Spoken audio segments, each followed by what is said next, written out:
सर्वसामान्यांचा बुलंद आवाज बीजी 24 तास. हे काम नव्हे, जबाबदारी आमची.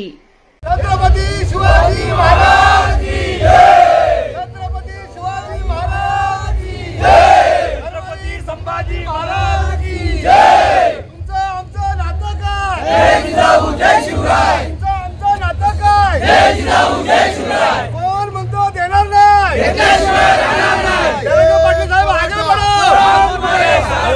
तरंग पाटील साहेब आगे बढ़ो. मराठा एक मराठा.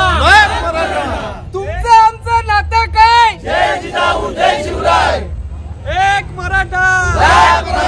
आरक्षण आमच्या हक्काचं, नाही कुणाच्या बापाचं. तरंग पाटील आगे बढ़ो. हम तुम्हारे साथ हैं. तरंग पाटील आगे बढ़ो. हम तुम्हारे साथ हैं. एक मराठा.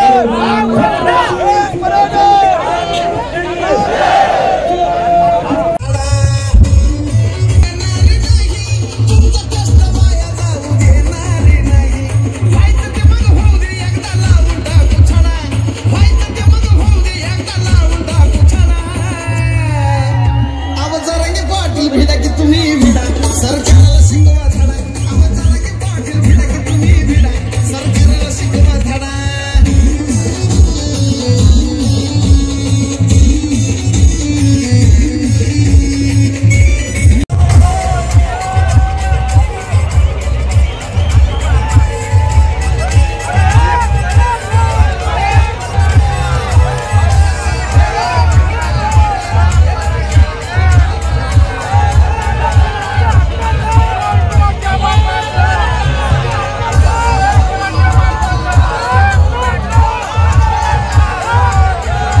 मी अजित मगर हिंगोली जिल्ह्यातून आलो आहे. गेली 40 ते 45 वर्ष झालं महाराष्ट्रातील मराठा समाजाची आरक्षणाची मागणी आहे. या मागणीसाठी बऱ्याच समाज बांधवांनी आपल्या प्राणाची आहुती दिली. तसेच मागे 58 मोठमोठे मोर्चे झाले.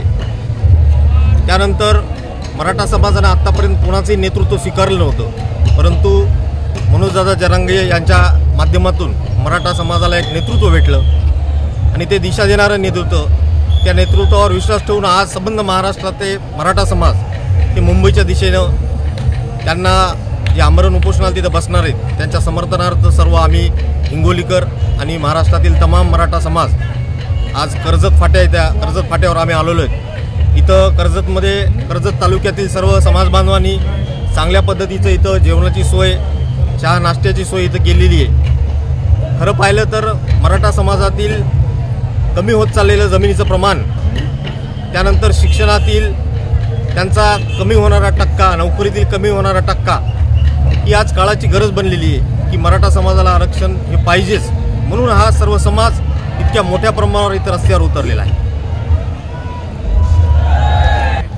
मनोज जरांगे पाटलांनी सांगितल्याप्रमाणे मुंबईमध्ये आझाद मैदान येथे आमरण उपोषण होणार आहे आणि त्यांना संबंध महाराष्ट्राला माहिती की त्यांनी सांगितलं की मी आरक्षण घेतल्याशिवाय इथून जाणार नाही. त्यांच्या समर्थनार्थ आम्ही पण मुंबईमध्ये बसून राहणार, ठामपणे त्यांच्या मागे उभं राहणार. जय जिजाऊ जय शिवराव. माझं नाव मारुती कुर्बाजी खरे, राहणार हिंगोली. मी 19 तारखेला माझ्या गावावरून निघालेला आहे. जवळपास 20 तारखेपासून माननीय जरांगे पाटील दादा यांच्यासोबत आहोत. आम्हाला प्रत्येक ठिकाणी असा एक चांगला प्रतिसाद हमेशा मिळालेला आहे. कमीत कमी 1-1.5 कोटीच्या जवळपास दादांसोबत लोक आहेत. मुंबईला माहीत नाही, कमीत कमी 3 ते 3.5-4 कोटीच्या जवळपास संख्या होईल अशी अपेक्षा आहे. आणि सतत आम्ही 7 दिवस दादांच्या मार्फत ही स्वयंसेवकाची जी भूमिका मानतो त्याबद्दल खरंच आम्हाला एक चांगलं फील होत आहे. त्यामुळं खरंच दादासोबत राहून आम्हाला एक चांगलं काम करण्याची संधी जी मिळालेली आहे आणि एक मराठा समाजासाठी आम्ही कुठं ना कुठं काहीतरी करतो. आमच्या मनाला एक चांगलं वाटतं आहे आणि आरक्षण हे मिळाल्याशिवाय आम्ही मुंबईमधून जाणार नाही. एक टीम आमची दादांसोबत, एक टीम दादासोबत ऑलरेडी आमची 50 लोकांची आहे आणि एक टीम 50 या गावाची ऑलरेडी इथं आहे. दादासोबत 50 लोक आहेत. साखळी पद्धतीने त्यांना येत आहेत त्यांच्यासोबत आणि 50 लोकांची स्वयंसेवकाची टीम आहे ती इथं गाडी आलेली आहे. आता ते इथं थांबतील आणि यांच्यानंतरचा जो प्रवास आहे आम्ही 50 लोक दादांसोबत राहू आणि निश्चितपणे दादांचं जोपर्यंत लढा पूर्ण होत नाही तोपर्यंत आम्ही त्यांच्या खंबीरपणे पाठीमागं असू, यात काही शंका नाही. जितके आरक्षण घेतल्याशिवाय आम्ही गावाकडे जाणार नाही हे आमचा पण आहे. दादासोबतचा का होईना छोटासा पण आहे तो 100% आम्ही यशस्वी झाल्याशिवाय गावाकडे जाणार नाही. नमस्कार, बीजी 24 तासमध्ये आपले सर्वांचे स्वागत आहे. आपण पाहू शकता मी आता रायगड जिल्ह्यातील चौक फाटा येथे आहे आणि चौक फाटा येथे पूर्णपणे दोन्ही तालुक्यातले मराठा हे एकवटलेले आहेत. मनोज जरांगे पाटील यांची वाट पाहत आहेत. थोड्याच वेळामध्ये मनोज जरांगे पाटील यांचं आगमन होणार आहे आणि त्यांच्या स्वागतासाठी, त्यांच्या जल्लोषासाठी आपल्यासोबत काही कार्यकर्ते आहेत. त्यांच्याकडनं आपण त्यांच्या भावना जाणून घेऊया. भाऊ, काय सांगाल नेमकं? मनोज जरांगे पाटील हे अनेक दिवसापासून निघालेले आहेत, पायी चालत निघालेले आहेत, लोणावळा सोडलेलं आहे. आता ते काही वेळातच आपल्या एरियामध्ये येतील. काय सांगाल नेमकं तुमच्या पद्धतीने कसा पाठिंबा असणार आहे आणि पुढचा शेड्यूल कसा असणार आहे? मराठा आरक्षण होते मनोज जरांगे पाटील हे गेले 20 तारखेपासून त्यांचा हा मोर्चा मुंबईपर्यंत जाण्यासाठी आलेला आहे आणि जेव्हा ते अंतराळी साडून निघाले तेव्हा त्यांच्याबरोबर मराठा समाजाचं वादळ हे तुम्ही पाहताय. हे मराठा समाजाचं मोठं वादळ आपण रस्त्यावर हवेला पाहतोय आणि हे मराठा समाजाने मोठ्या संख्येने येऊन मराठा आरक्षण मिळावं यासाठी ते आज कुठल्याही त्यांची जीवाची पर्वा न करता, थंडीची पर्वा न करता, कुठल्या उन्हाची पर्वा न करता आज ते आपल्या हक्कासाठी भांडत आहेत. आणि आमचे मनोज जरांगे पाटील हे सुद्धा निश्चय केलेला आहे, एक तर आम्हाला आरक्षण द्या नाहीतर आम्ही मुंबई सोडणार नाहीत असं ते सरकारला इशारा दिलेला आहे. मग सरकार कुठेतरी त्यांच्याकडे टाईम मागतोय आणि टाईम मागून कुठेतरी वेळ काढूपणा हा ढोंगीपणा ते करतायत. पण आता हा यांचा डाव मनोज जरांगे पाटील हे ओळखलेला आहे, मराठा समाजाने ओळखलेला आहे. आता आरक्षण मिळाल्याशिवाय माघार नाही.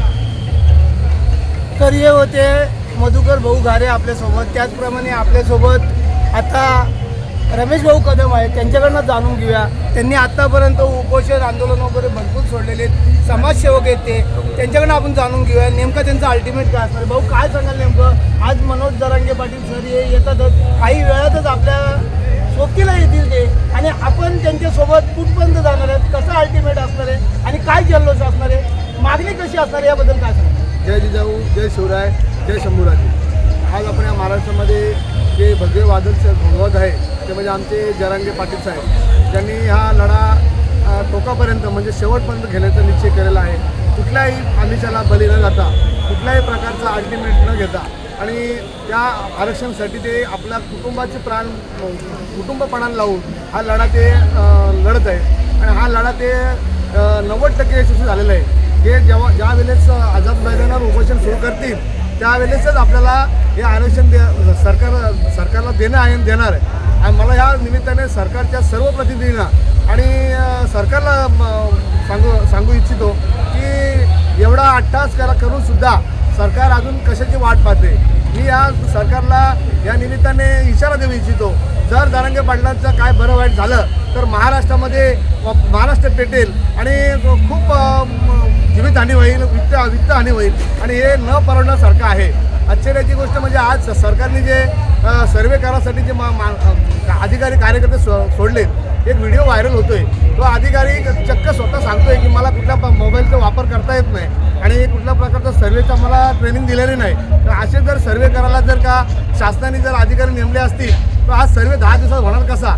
आणि त्या सर्वेमध्ये त्यांनी जे निकष लावलेत त्या निकषामध्ये आपण जर बघितले तर आजच्या घडीला महाराष्ट्रात नव्हे जगामधल्या कुठल्याही समाजाचा जर सर्वे केला तर त्या निकषाच्या आधारे कोणीही मागास सिद्ध होऊ शकत नाही.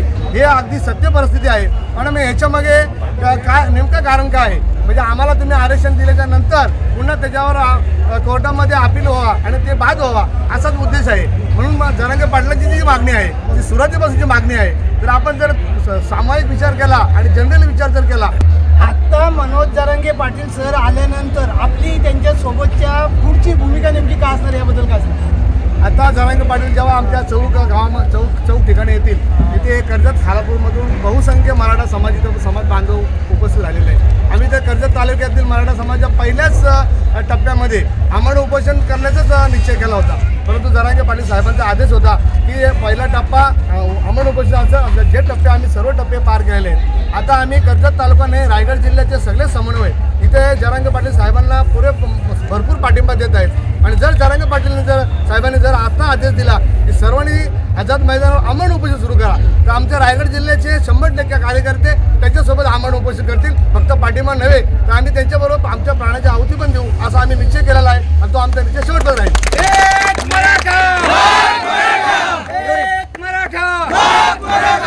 तर हे होते रमेश भाऊ कदम, आणि त्यांनी सांगितलेलं आपल्या चॅनलच्या माध्यमातून सरकारला इशारा दिलेला आहे, लोकांपर्यंत पोहोचवलेला आहे त्यांनी त्यांच्या ज्या काही प्रतिक्रिया आहेत. त्याचप्रमाणे आपल्यासोबत बंडूभाऊ तुर्डे आहेत, त्यांच्याकडनं जाणून घेऊया. भाऊ नेमकं काय सांगाल, आज आपण इथे काम धंदा वगैरे सगळं सोडून मनोज जरांगे पाटलांच्या सोबत आलेला आहात. थोड्या वेळात साहेब येतात आता आणि त्यांच्यासोबत तुम्ही भेटणार आहात. पुढचं अल्टिमेट काय असणार आहे आणि नेमकं आपण काय इथे उभं राहिलात काय सांगाल.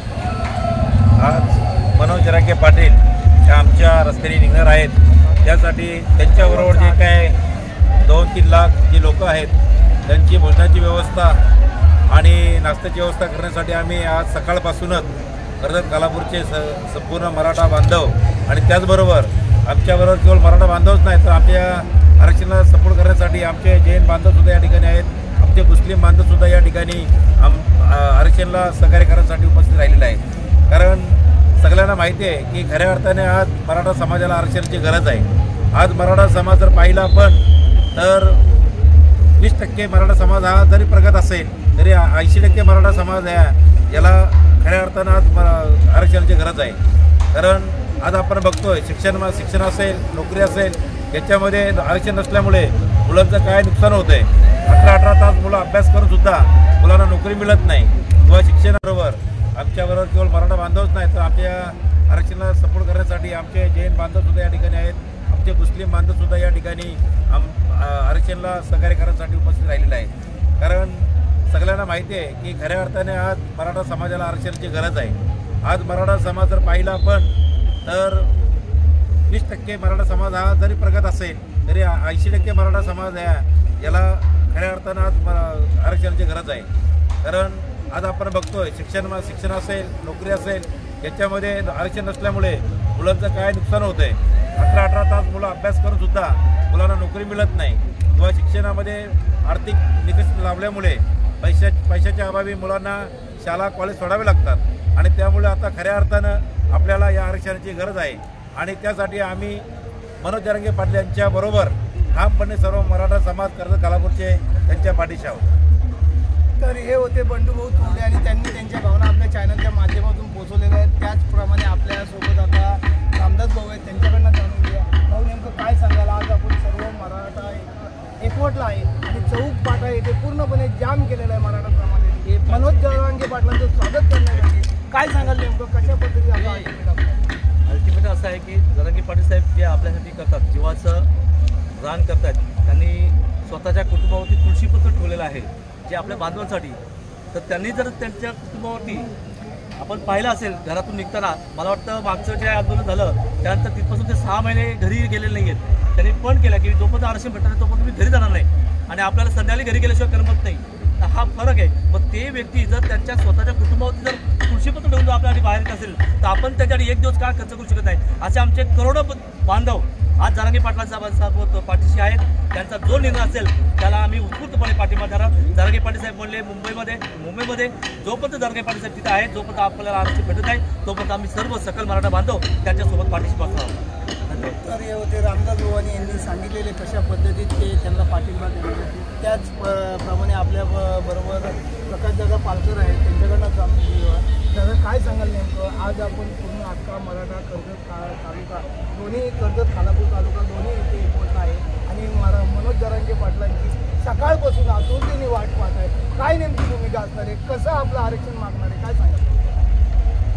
आरक्षण तर आपल्याला भेटलंच. कारण आज आपण बघितलं, आता मी लोणावळ्याला जाऊन आलो, तिथे आपण एक टेम्पो 7 ते 8 हजार बिर्याणी दिली. मनोज जरांगे पाटील साहेब कमीत कमी 8 किलोमीटर मागे, लोणावळ्यापासून 8 किलोमीटर मागे आहेत. त्यांना आता रस्ता करायची पोलिसांनी सूचना केलेली आहे आणि पब्लिक बघून माझ्या हिशोबाने कमीत कमी आज लोणावळ्यामध्ये 1.5 कोटी पब्लिक असेल अंदाज पंचे. तर या भावनेने आपल्याला सर्वांच्या समोर का जरांगे पाटलांनी एकच सांगितलं आहे का मी मेलो तरी चालेल पण मी इथून हटणार नाही, मराठ्यांना आरक्षण दिल्याशिवाय स्वस्थ बसणार नाही आणि माझं काही बरं वाईट झालं तर तुम्ही सर्वांनी इथून हलायचं नाही, अशी त्यांची आज ठाम भूमिका. आम्ही तिथल्या त्यांच्या समन्वयकाबरोबर चर्चा केली आम्ही लोणावळ्याला जाऊन. त्यामुळे आरक्षण 100% मराठ्यांना मिळणारच ह्याचा प्रश्न नाही. आणि कर्जत खालापूर रायगड ज्या हिशोबाने आज रस्त्याला टेम्पो उभे करून येणाऱ्या जरांगे पाटलांच्या बरोबर जे आलेले आपले मराठा बांधव यांना जेवण घेऊन बसलेले आहेत आणि त्यांनाही माहिती आहे का आपल्याला रायगड जिल्हा असू द्या, मुंबई असू द्या, इथे काही कमी पडणार नाही. आणि वाशीमध्ये गेल्यानंतर असं वाटतंय सरकारच्या हिशोबाने तिथल्या लोकांच्या हिशोबाने काहीतरी निर्णय आज लागू शकतो, आज उद्या. त्यामुळे आम्ही पण आशा करतोय की 100% मराठ्यांना आरक्षण मिळत, काही याची शंकाच नाही आहे. तर हे होते पालकर दादा आणि यांनी सांगितलेले कशा पद्धतीत आरक्षण मिळेल आणि आरक्षण घेतल्याशिवाय ते शांत बसणार नाहीत. सर्व मराठा समाज एकत्र आलेला आहे इथे आणि त्यांनी सर्वांनी आपल्या चॅनलच्या माध्यमातून सरकारपर्यंत त्यांच्या भावना पोहोचवलेल्या आहेत. माझ्यासोबत कॅमेरामनसह मी बाळू गुरव, BG 24 तास कर्जत रायगड.